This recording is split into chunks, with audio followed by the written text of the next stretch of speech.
wife has asked me to record how I make our salsa, and so I'm gonna start with the vegetables. I actually have a recipe that I got off a line, and I've made some modifications to it to suit our needs and our likes. We start with our tomatoes. These are vine ripe tomatoes we bought from the store, and it's about 4 pounds, maybe about 4.5 pounds of them. Generally it's 36 tomatoes to make that amount. It calls for 4 peppers, green peppers, and then 2 red peppers. Well, it calls for 1 red pepper, but I add a second one, adds a little bit more sweetness to it. Has 4 jalapenos, and that's for flavor to taste. You can add more if you like it spicier, less if you don't like it as spicy. I usually use mostly the pepper and a little bit of the seeds to get the spice level that we like. We have 3 onions that we'll chop up as well, and a stick of celery. Then we have tomato paste from the store. It is no salt added or anything, just what's naturally in it. We have plain white distilled vinegar here that you can buy at the store, nothing special there. And then for garlic, it calls for 15 cloves of garlic, minced up. So we just buy it in a big jug and use it that way. So 15 cloves minced is about 1.5 tablespoons of garlic. And then right here we have 4 dates, and the reason why we use those is it calls for 1/2 cup of sugar in our recipe, and we've replaced that with dates, and because we like the more natural sugars instead of the processed stuff. So there's our list of ingredients that we need, and now we'll move on to how we prepare the vegetables and get them ready for cooking. Okay, our first step is to wash up all our vegetables, which I've done already, and then we're supposed to do our tomatoes. The recipe calls for blanching our tomatoes and then cooking them. What I found is that if it's diced up with this dicer that I purchased, the skin is not a big issue. They're tiny little pieces and you don't ever notice them. And at the end we also blend it so it's nice and smooth. So I don't have to worry about that aspect of it. What I do is real simple. If you don't have a chopper like we do, you'll have to probably do this all by hand. But what I do is I cut out the little top part where it connects to the plant and cut them into quarters. So they're in quarter chunks. When I'm done with this step, then I take them and I process them through this guy right here, and it dices them up really small so I don't have to do this by hand, because I used to do that, and boy, let me tell you, it took forever. But this is just so nice and easy.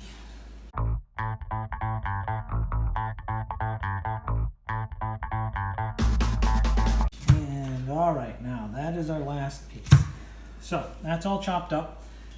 The next step is we pour this in here, and it drains the liquid off of it, because there'll be really lots of liquid. If you cook it, then you drain it, or you can drain it and then cook it. And so I drain it first because it's easier. As you can see, there's lots of nice small finely chopped up, so I do this and just put it in my big pan that I'm going to be cooking it in. I take this guy out of here, pour it in, and then all the juice just drains out of these tomatoes right down into this bowl. And I have a son who just loves tomatoes and tomato juice, and so he'll get to drink that later today when he gets home from school. All right, so now I got all the tomatoes done up and chopped up. Our last batch is in here draining. And while that's draining, what I do is get my dates ready, which is real simple. Just take them and peel them apart, break it in 2 halves. 1 half the seed, the little stem will remain, and the other half is not. And you just take them like that. I've already done up 4, so, well, that's 4 total. And those just go in the pan. And then we put just our last bit of tomatoes in there. And then we'll move them over to the stove and we'll cook them for about 20 minutes. Now over here on the stove, we're on our burner. Got our dates in here, so I just take them and mix them around in there. Kind of level it out so they're down in the juices at the bottom. And they'll soften right up and blend up really nice and easy later. I turn the burner on, set it to high, and then I will set a timer for 20 minutes. And I'll come back and blend that up when I'm all done. So now, while that is over there cooking for 20 minutes, we work on processing our celery, our onions, all of our peppers, and also our jalapeno pepper. So just showing you quick how I do this. With the celery, we just cut it into lengths that will fit on our chopper. And again, it's really easy. You just boom, push it right through there and it goes right through. Nice and quick and easy. Cuts it up nice and small. I love that thing. It's made this process so much easier. Again, with the onions, again, cut it into quarters, halves. Let's see. I usually go like this. Yeah, cut in half and then cut each half into quarters, and these will fit on here nicely. Oops. Boom, cut right through there. Boom, cut right through there. Oh, they're sticking a little bit. There we go. Sometimes you gotta give them a little bit bigger chunk or thump than the other times. All you do is put them right through. Sometimes this outer skin, which is really thin, it's hard to get through there, so I'll just get rid of that. Just go boom. Chop those right up. Peppers, same thing. I cut the tops off a little bit, get that part out. Take the seeds out of the center of these. And then I cut it in half once so I can get the rest of the seeds out of here.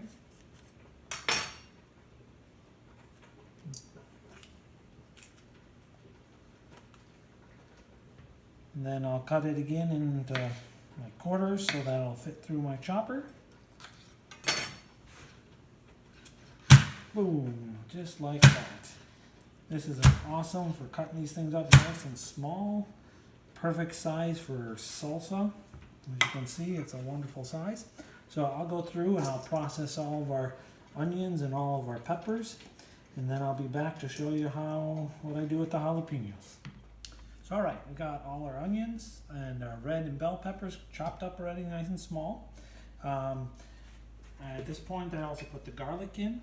I think I may have said it wrong earlier. You need 2.5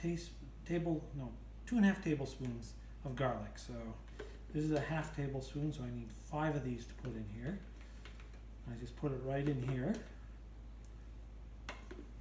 just like so. And then I need to do my jalapenos. And what I like to do is I like to put seeds in there from 1.5 jalapenos. So I'll take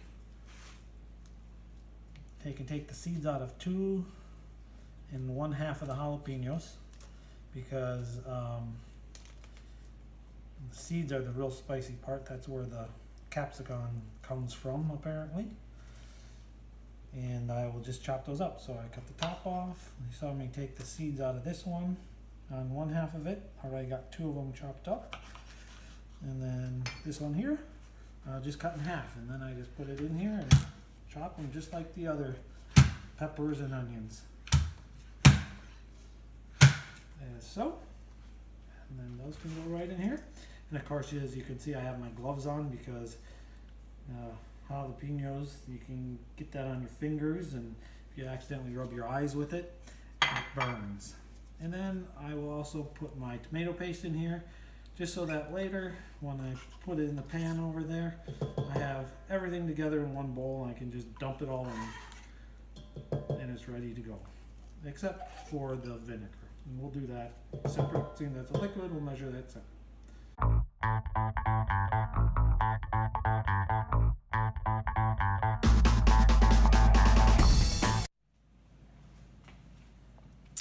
So here we are. We have our tomatoes cooked for 20 minutes. We have all of our vegetables chopped up and our vinegar measured out and everything ready to go. So our next step is to blend up the tomatoes. I like my salsa smooth, the tomatoes smooth, but the vegetables chunky. So we're gonna make the tomatoes smooth. And we do that with our stick blender. So, or hand blender. People have various names that they call this. This one is actually fairly new to us, so here we go. Just put it in there and blend it all up. When you come across the dates, you need to just kind of stay on them for a minute, make sure they get all chopped up good, and then they'll blend right in.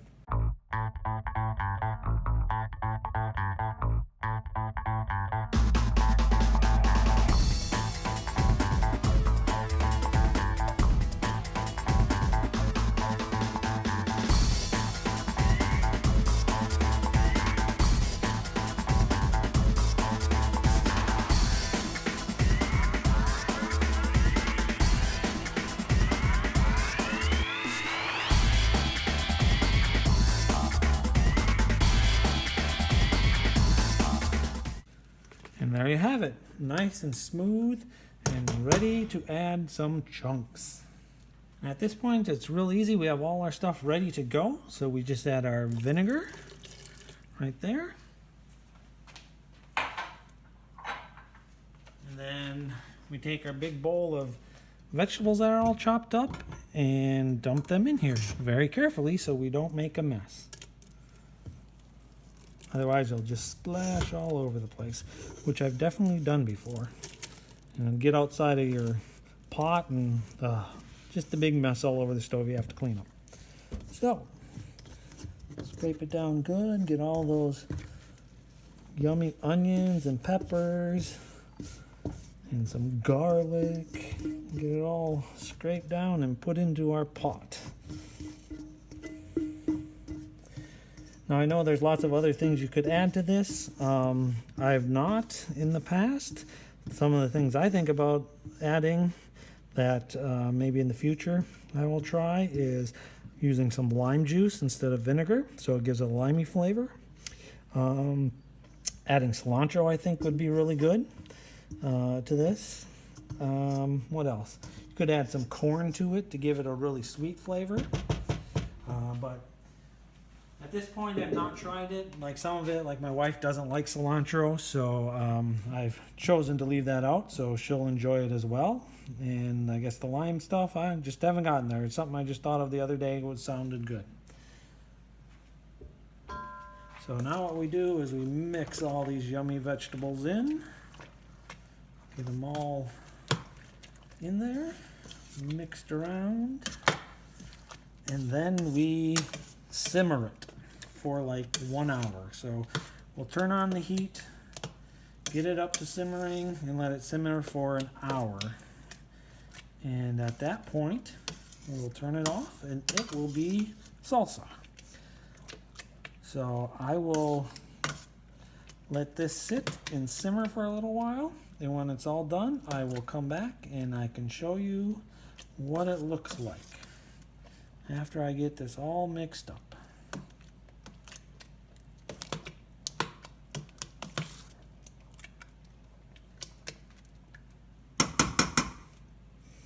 Yummy, yummy, yummy.